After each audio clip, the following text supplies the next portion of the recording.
방금 그 생각을 많이 했어요. 살면서 우리가 잠시 좀 휴식하고 싶을 때, 그럴 때 예수가 만나게 되면 영혼이 고양되는 것을 전에 공부할 때 플라톤이 이데아를 얘기했고, 이데아를 복제한 것이 현실이고, 현실을 복제한 것이 시뮬라시온이라고 했잖아요. 시뮬라시온이 가상현실인데 이것이 예술의 세계인 거죠.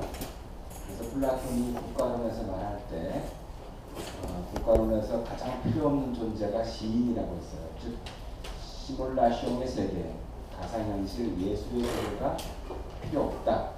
이 본질과 현실만이 필요하다라고 얘기를 한 것이 플라톤의 철학 세계라면, 반면에 아리스토텔레스는 예술을 현실의 모방, 재현이라고 했습니다. 그러면서 두 가지를 얘기하는데, 하나는 아폴론적인 것과 디오니소스적인 것, 두 가지로 나누었죠. 아폴론적인 것은 규칙, 질서, 변함없는 것, 우리 현실의 진리, 이것들을 아폴론적인 것이라고 하고, 그래서 태양, 낮, 이게 전부 아폴론적인 것입니다. 반면에 디오니소스적인 것은 달은 변하죠. 초생 따라서 크게 보름달로 변하기도 하고 줄어들기도 하고, 어둠, 정석, 흔들리는 마음, 그늘, 격정, 광기, 술 취함, 이런 것들이 바로 디오니소스적인 겁니다. 예술은 아폴론적인 것과 디오니소스적인 것이 결합하여서 예술이 되는 거죠. 이렇게 하여서 현실을 재현해내는 겁니다. 그래서 플라톤과 아리스토텔레스의 차이점은 예술을 인정하느냐 마느냐가 가장 큰 차이점입니다. 플라톤은 절대 진리에 입각해서 예술을 많이 인정하지 않고 있고, 아리스토텔레스는 그의 시학에서 바로 아폴론적인 것과 디오니소스적인 것을 얘기하면서 예술을 인정했죠. 오늘은 88쪽 마음과 인과하고, 그 다음에 마음과 업과 윤회까지 6쪽까지 읽는 날입니다. 한 6시 한 반쯤에 좋아하는 후배로부터 문자가 왔는데 자기 어머니가 돌아가셨다고. 장례식장이 대구예요. 그래서 빨리 끝나고 대구를 갔다 와야 돼서, 오늘 우리가 원래 마음 글쓰기 하기로 했잖아요. 그래서 강도 끝나고 나면은 마음 글쓰기는 나눠 드릴 테니까 가져가서 댁에서 시험시험 하시면 돼요. 오늘은 좀 일찍 끝내는 걸로 하고 가겠습니다. 마음과 인과. 됐습니다. 지금까지 마음과 영혼과 몸의 관계를 대충 설명하였다. 이제 마음과 인과의 관계를 살펴보자. 이 세상 어떠한 것도 작용이 있으면 원인이 만들어지고, 그 원인은 반드시 결과를 낳고, 그 결과는 다시 새로운 원인을 낳는다. 형이 상이든 형이 하이든 이 원칙에서 벗어남이 없다. 이 세상 어떠한 현상도 그것은 마지막으로 나타난 결과일 뿐이며, 그 현상이 나타나기까지 무한한 원인이 작용한 결과이다.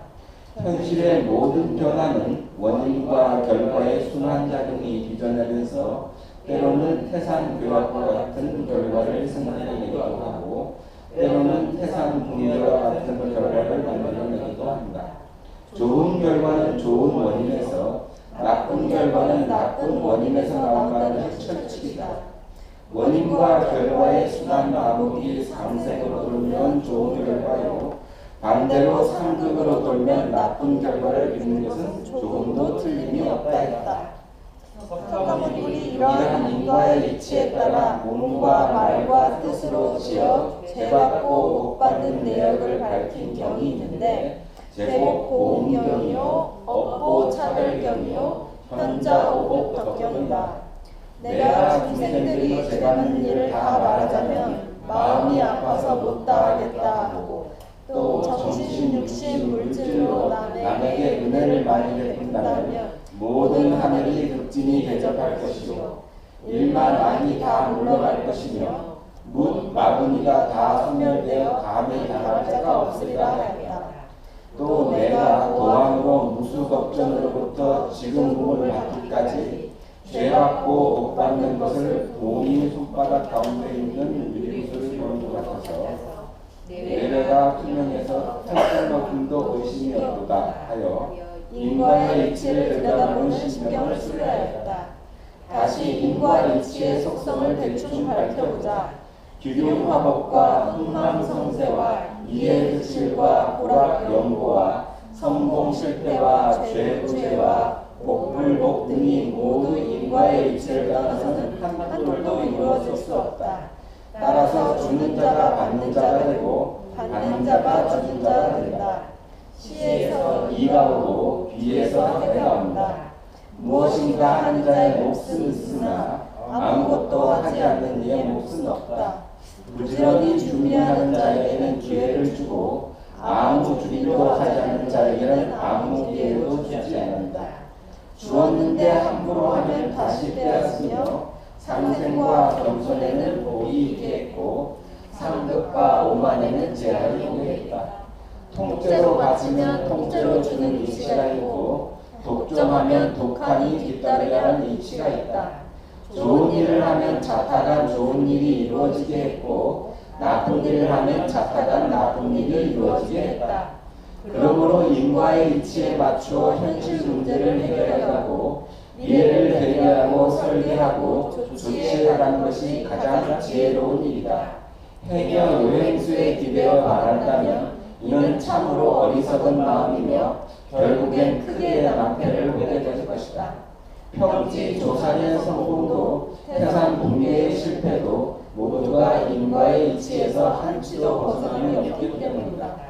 이러한 인과의 결과가 어마어마한 것일지라도 그 원초적 씨앗에는 결국 마음이다.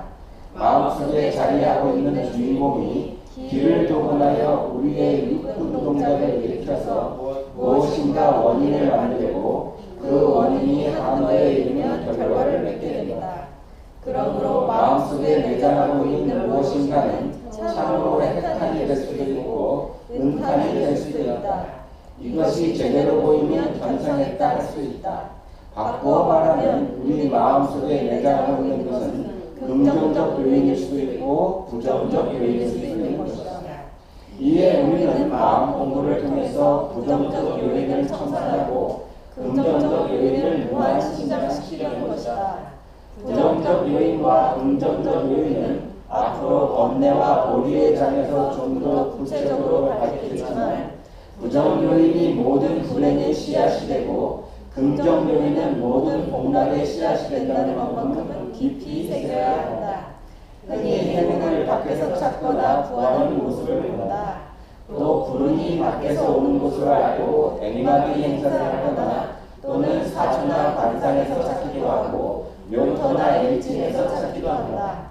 그러나 이 모든 것은 허망한 일이다. 인과의 이치를 외면한 그 어떠한 것도 이치가 아니다. 성어 중이면 형어외라는 말이 있다. 중심에 정성이 있으면 밖으로 형성화된다는 뜻이다.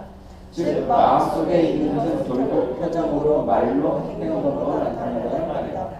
그뿐만이 아니라 우리 사람이 지니고 있는 건강이나 지혜나 재물이나 지식이나 명예나 주의나 권리나 인연이나 기타 모든 소유도 마음 됨됨 대로 쓰인다.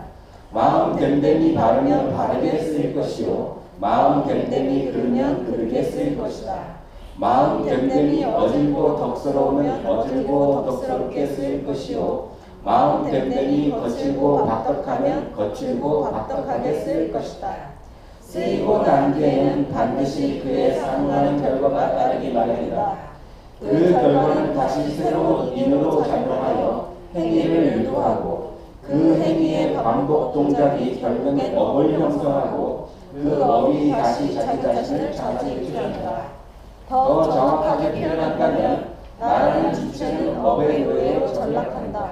업의 하수인이 되어 복음을 펴지 못한다. 그리하여 온갖 자력이나 악역도 서슴없이 맞게 된다.